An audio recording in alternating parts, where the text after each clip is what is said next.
MSP आ गई, दूसरी है डिसेबिलिटी पेंशन। एक गोली जो अफसर को लगती है क्या वो सोने की होती है, एक गोली जो जवान को लगती है क्या वो पीतल की होती है?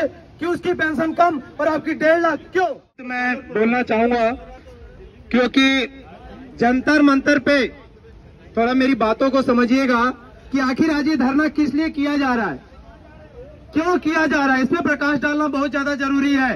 जिस दिन 20 फरवरी को पहला धरना हुआ था जंतर मंतर पे, उस दिन मैं यहां से गया था। 50,000 की पूर्व सैनिकों की फौज जंतर मंतर में पहुंची थी। वहां पर जो है चाहता हूं आखिर मुद्दा क्या है, मुद्दे को समझने की कोशिश करिए। प्रयागराज में सभी हमारे बुजुर्ग पटेल साहब हैं, सभी लोग अपना कार्य कर रहे हैं, सभी को पता है बिना कार्य करे कुछ होता नहीं है। कपिल फौजी नाम का एक शख्स है, हवलदार रंग से जो सबका संघर्ष कमेटी का प्रतिनिधित्व करता है, उसको स्थापना करने वाले 95 साल के बुजुर्ग आदमी हैं जो कि पंजाब के रहने वाले हैं। उनका नेतृत्व में वो संगठन कार्य करता है और आज 20 फरवरी के बाद वहां फेडरेशन का गठन हो गया। उस फेडरेशन को 200 संगठनों ने समर्थन दिया जो कि गठन हुआ। वो क्यों किया गया उसकी जानकारी मैं आप लोगों को देना चाहता हूं। पहले क्या था, ऐसी तिवारी साहब ने सारी बात रखी। हमारे 97% पूर्व सैनिकों की बातों को रखने के लिए हमारे अफसर अभी तक हमारी बातों को रखते थे। मेरी बात को समझिएगा। लेकिन जब OROP 1 लागू हुआ तो उसके अंदर विसंगतियां नहीं थी, लेकिन OROP 2 के अंदर इतनी विसंगतियां हो गई जिसकी की कोई सीमा नहीं है। वो पॉइंट वाइज मैं आप लोगों को बताना चाहता हूं, इसलिए मैं अभी माइक लिया कि उस पॉइंट से आप लोगों को अवगत कराऊं। पहले विसंगति है एमएसपी ऑफिसर्स की 15,000 है और जवान की 5200 है। क्यों? अगर एक बंदा नौकरी करता है हाईटी के अंदर तो जितनी ठंडी ऑफिसर्स को लगती है उतनी ठंडी जवान को भी लगती है। पहले जवान की अगर ज्यादा ठंडी लगती है कि अफसर को, क्योंकि अफसर तो कैबिन में रहते हैं। तो मेरे कहने का मतलब है उसके बाद है एमएसपी आ गई, दूसरी है डिसेबिलिटी पेंशन। एक गोली जो अफसर को लगती है क्या वो सोने की होती है, एक गोली जो जवान को लगती है क्या वो पीतल की होती है? क्यों उसकी पेंशन कम और आपकी 1.5 लाख क्यों? यह विसंगतियों को दूर करने के लिए आज 140 दिन से वहां पे धरना चल रहा है।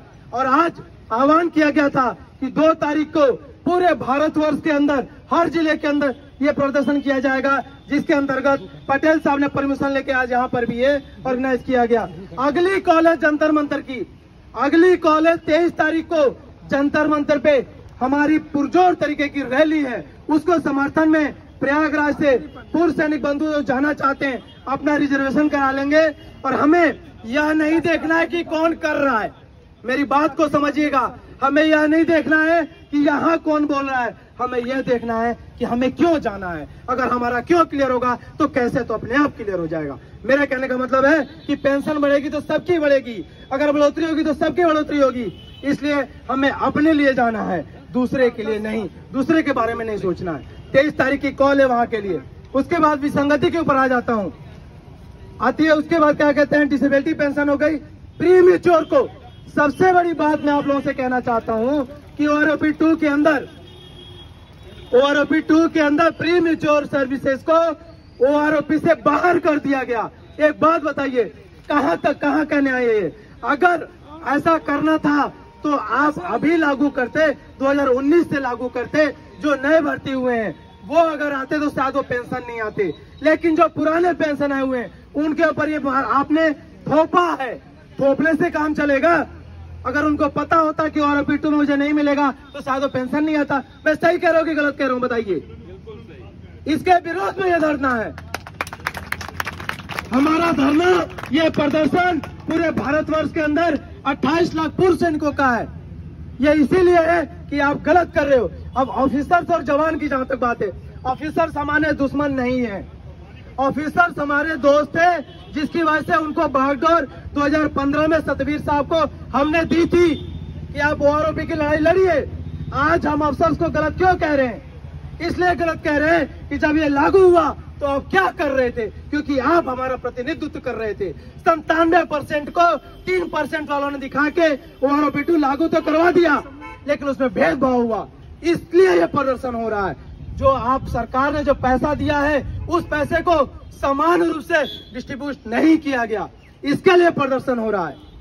तो मेरे कहने का मतलब है आप लोगों से यही विनती है कि जब भी आप कई जिले से हैं, मानता हूं प्रयागराज में सब लोग बाहर से आके बसे हैं, तो आप लोग जहां भी, आज बलिया के अंदर भी हम प्रोग्राम करवा रहे हैं, खुद अपने नेतृत्व में 5 जिले के अंदर बैठक हम करवा रहे हैं।